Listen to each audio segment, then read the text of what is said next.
Dan kien meqjus bħala wieħed mill-eqdem sptarijiet fl-Ewropa.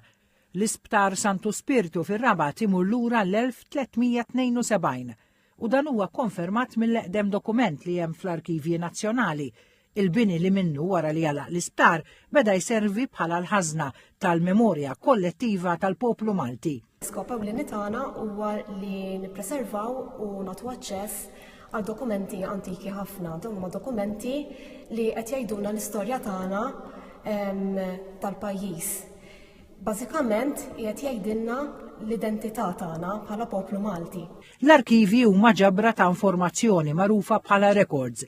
Fl-Arkivji Nazzjonali l-arkivisti jaħdmu fuq kull tip ta' medium, mhux karta biss. Ir-records jinkludu wkoll materjal audiovisiv u diġitali. Hemm ukoll il-Ġuljana Letar Ċantar pereżempju, li dawn ħajkun hemm records ta' mamudijiet, żwiġijiet u mwiet. Ġifieri hawnhekk ħajkollok entries tal-persuni, pereżempju tal-persuni li jkunu twildu u l-ġenituri tagħha. Ġifieri dik xi ħaġa sors ieħor importanti ħafna l min qed jirriċerka. Rajna ritratti u dokumenti li jittrasportawk fi żmien ieħor, fi żmien l-iswed u l-abjad, ritratti li jaqbdu mument minn ġrajja, oħrajn il-ħajja ta' kuljum.